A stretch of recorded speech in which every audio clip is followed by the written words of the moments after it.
Tech Sounds presenta Territorio Negocios.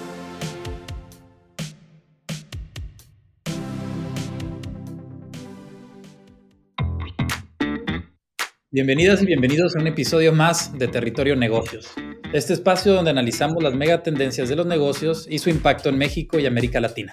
Recuerden seguirnos, recomendarnos y activar la famosa campanita para no perderse ninguno de nuestros episodios. Mi nombre es Eduardo Guiñaga, director de programas full-time de GADE Business School. Y hoy les traigo un tema sumamente importante que no es nuevo para muchos, pero que sí es de mucho interés para todos. Y este es el tema de innovación. El episodio del día de hoy lo hemos llamado Supera los desafíos de innovar en tu empresa. Y para esto tenemos a dos invitados expertos en este tema y me gustaría dar la bienvenida a Claudia Alba, General Manager de Marketplace de Nu. Claudia, bienvenida. Hola, Eduardo. Muchas gracias. De igual forma, tenemos al doctor Alberto Méndez, profesor investigador del Departamento de Finanzas y Economía de Negocios de GADE Business School. Alberto, bienvenido a tu episodio de Territorio Negocios. Hola, Eduardo. Muchas gracias por la invitación y también un saludo a Claudia. Excelente. Pues bueno, me gustaría iniciar por algo pues bastante básico, ¿no? El poder generar, digamos, un punto de partida sobre qué entendemos por innovación en América Latina. Comenzamos contigo, Alberto. Sí, Eduardo, muchas gracias. Es una pregunta súper interesante porque normalmente las definiciones que tenemos sobre innovación y lo que entendemos por innovación es un constructo que ha venido desde países desarrollados y no se desarrolla en nuestros países como en vía de desarrollo como los latinoamericanos. Típicamente, y lo digo desde el punto de vista de la investigación, la definición que siempre usamos es la del Manual de Oslo, definida por la OCDE, que nos dice que la innovación es el desarrollo de un producto, un proceso nuevo o que ha cambiado significativamente versus a lo que se venía haciendo anteriormente en las empresas y que de alguna forma se puede poner en manos de los clientes de las compañías. Esta es una definición, como les decía, como de texto, de libro, pero que no es tan cercana a las empresas. En las empresas generalmente hay su propia definición de innovación, como que cada empresa define lo que para ellos es innovación, pero básicamente es exactamente lo mismo para todos y es tratar de ganar algo de espacio en el mercado generando nuevos productos y nuevos servicios. Básicamente en Latinoamérica no entendemos algo diferente a lo que se entiende en otras partes del mundo. Nuestro problema, Eduardo, es claramente que los recursos con los que contamos para hacer innovación sí que son diferentes a los recursos con los que cuentan empresas como las de Estados Unidos, Alemania, Japón, incluso la misma China, que ya podemos hablar de un país casi que desarrollado para estas empresas. Normalmente la estructura de las compañías de nuestra región, las empresas latinoamericanas, pues es una estructura totalmente diferente a las de estos países desarrollados. Generalmente los países latinoamericanos se enfocan en sectores primarios en donde la gran mayoría de empresas son empresas pequeñas, con márgenes relativamente bajos y que no les permite de alguna forma utilizar sus flujos de caja para hacer innovación o hacer proyectos de innovación en el largo plazo. Mientras que también tenemos grandes empresas que sí tienen esos flujos de caja, pero en donde la innovación se vuelve relativamente compleja porque son empresas en donde su cultura de innovación de pronto no está establecida, en donde existen grandes problemas para hacer movimientos de las juntas directivas de las compañías y convencerlos de lanzar un nuevo producto, de lanzar un nuevo servicio. Excelente, Alberto. Y fíjate, has mencionado varias palabras clave que me encantaron y que me gustaría justamente reformular la pregunta que tenía pensado para Claudia en temas mencionabas definiciones propias, ¿no? de las empresas, de las organizaciones, ¿no? en relativo a la innovación. Temas de cultura, incluso estructuras, ¿no? Y ahí me gustaría, Claudia, que nos comentaras un poquito de, bueno, cómo es el tema de innovación en Nu. ¿Qué es Nu? Igual si gustas platicar brevemente a qué se dedican, qué hacen, etcétera. Y cómo es que si existen estas estructuras, si hay una cultura de innovación como tal, cómo se vive la innovación y pues, sobre todo, ¿qué es para Nu la innovación? Buenísimo, sí, un poco de contexto. Nu es una fintech, que fue fundada hace más de 10 años en Brasil. Hoy ya operamos en 3 mercados, Brasil, México y Colombia. Tenemos más de 105 millones de clientes ya en nuestras plataformas. Ofrecemos acceso a crédito y acceso a a una cuenta de ahorros en México. Particularmente operamos desde hace 5 años y ya tenemos más de 7 millones de clientes activos y esperamos seguir creciendo en los próximos años. Estamos haciendo mucha inversión directa en México, entonces esperamos seguir creciendo y muchas cosas van a venir hacia adelante en base a lo que tenemos planeado en nuestro portafolio.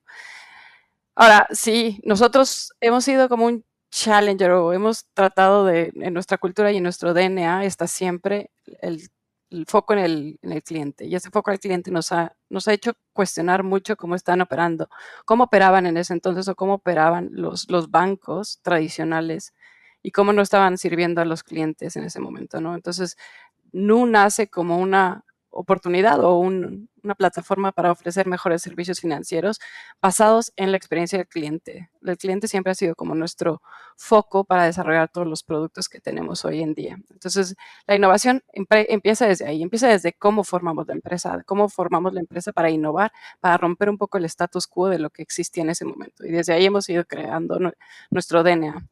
Coincido mucho con lo que dice Alberto, creo que la definición de innovación no cambia en el transcurso, o sea, todo el mundo queremos lo mismo, ¿no? Mejores servicios y mejores productos, eso no cambia. Creo que la gran diferencia de cómo innovar es realmente si tienes una cultura que se enfoque en esa innovación desde el inicio y que lo transforme y que lo pase a través de su cultura en el día a día, ¿no? Y que respire la innovación. ¿Cómo lo hacemos en Nu? Tenemos varios mecanismos para hacerlo. Creo que una de las cosas es, como les decía, la cultura organizacional. Nosotros tenemos dedicados equipos solamente dedicados a la innovación. Son equipos en los que nosotros creemos, plantamos semillas y hacemos un equipo como una pequeña startup y dejamos que ese equipo innove y ese equipo opere libremente, ¿no? Yo soy un equipo de esos, el equipo de Marketplace, que opera ahorita únicamente en Brasil. Este equipo está diseñado, es un equipo, una célula completamente autónoma para poder desarrollar productos y pensar fuera de la caja, y son productos que están, digamos, que adyacentes al sistema financiero en este caso, ¿no? El producto que yo manejo. Entonces tenemos una cultura que deja que cada uno que estas células operen de manera autónoma completamente y además poner recursos enfocados directamente a la innovación. Creo que esas son las dos grandes cosas que hemos hecho internamente en Nu para poder desarrollar desde adentro la innovación.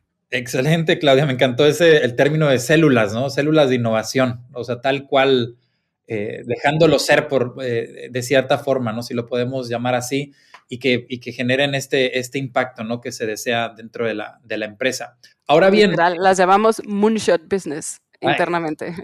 Entonces son como apuestas a futuro que le queremos dedicar tiempo y esfuerzo y recursos para seguir creciendo. Súper, Claudia. Y fíjense, y aquí me surge otra duda que seguramente también nuestra audiencia pues la trae en mente, ¿no? Y me gustaría también volver contigo, Alberto. ¿Cuáles son o cuáles serían los tipos de innovación que en tu experiencia, Alberto, pues te gustaría que nuestra audiencia conociera? Y sobre todo, ¿cuáles de estos se pueden aplicar en este contexto de las empresas pues latinoamericanas? Sí, Eduardo, eso que dices es cierto, ¿no? La gran mayoría de veces nosotros nos enfocamos en esas definiciones de innovación de producto, innovación de proceso, abierta, cerrada, ¿verdad? Lo que nosotros hemos visto en investigaciones que hemos hecho con países latinoamericanos es que la innovación tecnológica, si la definimos de alguna forma, esa que va sobre todo atada a grandes inversiones en investigación y desarrollo, que normalmente terminan relacionadas con patentes de invención, pues son las digamos que más pocas que encontramos en las empresas latinoamericanas. Nuestras empresas generalmente tienen que innovar o terminan innovando o haciendo innovación no tecnológica, y eso normalmente tampoco se ve mucho desde la academia, como que no le ponemos mucha atención en la academia. Sin embargo, la innovación no tecnológica es fundamental para todas las pequeñas empresas que, como lo decía anteriormente, no tienen recursos. Para poder hacer innovación no tecnológica, tú lo dijiste muy bien, existen varios mecanismos, y uno de ellos es el mecanismo de la innovación abierta, y es poder compartir nuestras ideas de innovación o que las ideas de innovación provengan desde fuera de la compañía. Es que nuestros clientes sean los que nos digan qué es lo que necesitan. Ya Claudia lo decía hace un segundo, que Nu nace desde las necesidades de su cliente. Eso de alguna forma es una innovación abierta. Y también de alguna forma ese tipo de innovación no tecnológica tiene que ver con otra que tú nombraste hace un momento, Eduardo, y es la innovación en modelo de negocio. En esta creo que hay una oportunidad gigante en Latinoamérica, en un modelo de negocio o una innovación de modelo de negocio en Latinoamérica, es muy importante que tengamos en cuenta cuáles son las necesidades de clientes que tenemos en la región. Típicamente, esta es una región que tiene personas que no están incluidas en el sistema financiero, no están incluidas en los mercados, y las nuevas empresas pueden innovar en modelos de negocio para poder incluir a estas personas, incluir a nuevos clientes dentro de nuevos esquemas de negocio que solucionen las necesidades de esos clientes, pero que también permitan que los inversionistas generen rentabilidad a partir de ellos y, ¿por qué no?, llevar esas innovaciones a otros continentes. Excelente, excelente, Alberto. Y me gusta mucho esto que mencionas, que incluso hay muchas más de otros tipos de innovaciones, ¿no? Y cómo es que estos permean tanto en las empresas y sobre todo esta parte que hablabas de la no tecnológica, ¿no? Porque tradicionalmente lo que vemos es a innovación y lo primero que se nos viene a la mente es una máquina, una tecnología, un software, algo que, digamos, cambia radicalmente el juego, por así decirlo, ¿no? Allá afuera en las empresas. Sí, Eduardo. Generalmente las personas del común relacionan la innovación con la tecnología, pero la innovación no necesariamente es tecnología. La tecnología es un habilitador de la innovación, es algo que nos permite llevar las innovaciones mucho más rápidamente o mucho más eficientemente a los clientes de las compañías, pero no necesariamente tiene que ser tecnología. Excelente, y creo que es un buen señalamiento para que nos quede muy, muy claro lo amplio del concepto, ¿no? Y aquí me gustaría volver contigo, Claudia, justamente para entender un poquito más, digamos, desde la perspectiva de Nu. Digamos, cuáles serían algunas de las recomendaciones o de las cosas que han descubierto ustedes que les ha funcionado para promover, ya lo mencionabas con esta parte de las células, la parte de la cultura, pero incluso tú viendo en el ecosistema de negocios, ¿qué pueden hacer o cómo podemos hacer que las empresas, hablando de América Latina, pues realmente puedan innovar?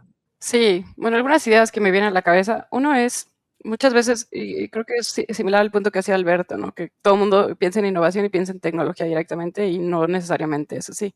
Otro de los paradigmas grandes es que la innovación viene desde arriba, ¿no? Viene desde la cabeza y la cabeza innova y la cabeza, o sea, la cabeza de la organización o el M-Team o el C-Level Suite va a decir, así vamos a innovar y aquí vamos a ir. Pero en realidad, la mayor parte de las innovaciones vienen de gente que trabaja en el día a día de todos los rangos y de todos los niveles. Entonces, creo que una de las cosas y los cambios importantes que hay que hacer, uno es fomentar esta cultura de innovación, pero también fomentarla a todos los niveles y dejar que estos niveles hablen y levanten la voz, ¿no? Porque a veces hay culturas muy cerradas organizacionalmente o que jerárquicamente están muy preestablecidas y esa innovación no llega a subir a los niveles y no llega nunca a emerger ni siquiera la idea, aunque las ideas están ahí. Buscar, hablar, oír a tus empleados, oír a tus clientes un poco más. Muchas veces seguimos mucho las métricas, ¿no? Buscamos los números, los OKRs para que nos cuenten la historia, pero en realidad hay mucho más jugo detrás de las anécdotas de esas métricas. Cuando te vas a las anécdotas, cuando vas a oír qué te está diciendo el cliente, qué te está diciendo tu empleado, que está haciendo los problemas que están teniendo en ese momento, en realidad de ahí sacas mucho más jugo para poder innovar. Hay muchísimas historias dentro de cada una de las empresas y eso no requiere de inversiones tecnológicas gigantes o mucho menos, ¿no? La otra cosa que creo que es importante que las empresas empiecen a hacer un poco más, que no siempre es tan fácil de hacer y creo que también es un paradigma de manera culturalmente en Latinoamérica, es permitir el error, ¿no? Creo, y yo como que crecí un poco con vengo de una empresa, o sea, vengo de trabajar en Amazon y trabajar en Procter y cualquier cambio realmente tomaba mucho trabajo y mucho esfuerzo y era capital intensive, era muy intenso en temas de capital porque cualquier cambio implicaba cambiar toda la línea de producción. Entonces, había muchísima resistencia al cambio y al equivocarte, había muchísimo miedo a equivocarte y muchísimo miedo a fallar. Creo que muchas empresas continúan con ese miedo y muchas personas incluso, ¿no? Tenemos que cambiar un poco ese paradigma para fomentar la innovación. Equivocarse está bien, equivocarse se vale. Equivócate, aprende rápido. Busca la innovación a todos los niveles, busca la innovación y busca estas anécdotas de tus clientes, de la gente que trabaja en todos los rangos de la organización y fomenta que se equivoquen y celebra los errores un poco en algunos momentos, ¿no? Celebra que la gente se equivocó porque de ahí van a salir cosas que vas a poder aprender y de ahí vas a poder sacar cosas adelante, ¿no? Excelente, Claudia. Y fíjate, has tocado también un par de temas muy importantes, ¿no? Que es también cuáles son estas barreras. Y ahorita lo mencionabas, ¿no? Desde estructuras muy verticales o podemos llevar a veces un poquito más jerárquicas o incluso que tienen impactos económicos, cualquier pequeño cambio, esta cultura, digamos, de evitar por toda costa el cometer errores, que yo concuerdo completamente contigo y espero que también la audiencia lo haga, ¿no? Y aquí me gustaría volver contigo, Alberto, en justamente desde tu perspectiva, ¿qué barreras son las que desincentivan esta innovación? Ya los mencionaba algunas, Claudia, pero seguramente hay más, ¿no? Sí, Eduardo, lo que decía Claudia me parece súper importante porque es que la cultura de innovación al interior de las compañías se vuelve una barrera. Pero además de las barreras culturales existen muchas más como barreras, por ejemplo, de conocimiento. Piensa que hoy en día una empresa mexicana quiere hacer algo con inteligencia artificial para sus clientes, para que sus clientes puedan encontrar más rápidamente la solución o para poder disminuir los costos en atención a sus clientes. Es muy difícil para las empresas encontrar expertos en este tipo de tecnologías. Entonces, una primera sería una barrera de personal y de conocimiento, que es difícil encontrarlo. Lo otro también es que existen barreras en cuanto a la colaboración. Ya hablábamos anteriormente acerca de la innovación abierta y si yo quiero hacer innovación abierta, pero las empresas que están en mi entorno no quieren colaborar, no se prestan para que hagamos cosas conjuntamente, proyectos conjuntos para compartir información, para que podamos ir a hacer negociaciones conjuntas frente a los gobiernos, etcétera, pues va a ser muy difícil que esto se puede hacer. También, obviamente, existen unas que sobre todo le pegan más a las empresas más jóvenes y más pequeñas, que son las barreras financieras y económicas. Generalmente se piensa que como la innovación tiene que ser innovación tecnológica, pues se necesita mucho dinero para hacer innovación. Esto no es necesariamente cierto, pero sí que necesitas de algún capital para poder contratar personas con ese conocimiento y de alguna forma las barreras financieras se vuelven importantes, aunque no las más importantes en las compañías. Existen otras como barreras, por ejemplo, legales. Si yo tengo una empresa que tiene un nuevo modelo de negocio en una fintech, por ejemplo, y quiere empezar a operar en México, no necesariamente va a poder hacerlo y primero va a tener que entrar a un sandbox para que su regulación o para que la regulación en el futuro empiece a pensar en este tipo de modelos de negocio y como ya lo dije, las barreras culturales que tal vez para mí son las más fuertes, sobre todo en las grandes empresas. Entonces, hay muchas empresas que dicen simplemente que no van a innovar porque conciben estas barreras, pero nunca las han tratado de sobrepasar. De acuerdo, Alberto. Y fíjense, lamentablemente se nos está acabando el tiempo, pero tengo una última pregunta. Ahí, Claudia, en un minutito, muy rápido, muy conciso, veamos. Esta última pregunta que creo que a muchos en la audiencia les va a interesar es, usualmente vemos que las empresas dediquen, ya sabes, cuantiosas inversiones de recursos, llámese tiempo económico, lo que ustedes quieran, en temas para innovar, ¿no? Pero muchas veces no vemos el resultado tal cual, ¿no? O sea, hay una inconsistencia, digamos, entre lo que se invierte y el resultado. ¿Cuál es tu perspectiva sobre este punto? Sí, la verdad es que es muy difícil medir esto con puros números duros, ¿no? Nosotros usamos mucho como en el NPS score, el Net Promoter Score, como una parte de la medición, pero la verdad es que es difícil medir la innovación. Sobre todo, creo que lo más difícil es medir la innovación en el periodo de tiempo que queremos, ¿no? O sea, el punto es que queremos resultados muy rápidos, ¿no? Queremos que la innovación dé resultados muy rápidos. Y estos procesos de cambios culturales y estos procesos de cambios de innovación normalmente requieren mucho tiempo. Entonces, para mí, más allá de la medición per se, lo que pasa muchas veces es que el tiempo en el que queremos que esa innovación dé retorno de inversión es mucho más corto del que en realidad está sucediendo. Entonces, creo que lo que es importante que la gente empiece a tomar en cuenta más es si los periodos de tiempo en los que queremos evaluar los resultados son los correctos o no. Excelente. Pues bueno, hasta aquí llega este episodio. Creo que hemos conocido mucho más sobre el tema de innovación en el contexto de México, América Latina. Rescato muchas de las ideas, ¿no? Primero que nada, esta cultura de innovación que es sumamente importante en las empresas y organizaciones. Este término de células, ¿no? De desarrollo, de innovación. También el enfoque más bottom-up, que llamaríamos, en vez de un top-bottom, como tradicionalmente lo vemos en las empresas, también como una alternativa para fomentar este tema de innovación y sobre todo una cantidad bastante importante de retos que tenemos para sobrellevar estas grandes barreras, ¿no? Desde el desconocimiento, un contexto retador, barreras en términos de conocimiento, legales, etcétera, pero que al final creo yo que todos coincidimos que pues, la innovación es algo bastante importante, estratégico y que merece mucho la inversión de tanto tiempo como de recursos, ¿no? Para seguir avanzando como región. Pues quisiera agradecerles, Claudia Alba, General Manager de Marketplace de Nu, al igual que Alberto Méndez, profesor investigador del Departamento de Finanzas y Economía de Negocios de GADE Business School. Muchísimas gracias por seguirnos en un episodio más de Territorio Negocios y no olviden sumarse a la conversación con el hashtag Territorio Negocios. Nos vemos en un episodio más. Hasta la próxima. Hola, somos Azucena Rojas, Beata Boina y Carlos Elizondo. Te invitamos a escuchar Con su permiso, un podcast sobre análisis de la realidad política, económica y social de nuestro país, así como del entorno internacional. Con su permiso, es parte de Tech Sounds Podcasts, la barra oficial del Tecnológico de Monterrey.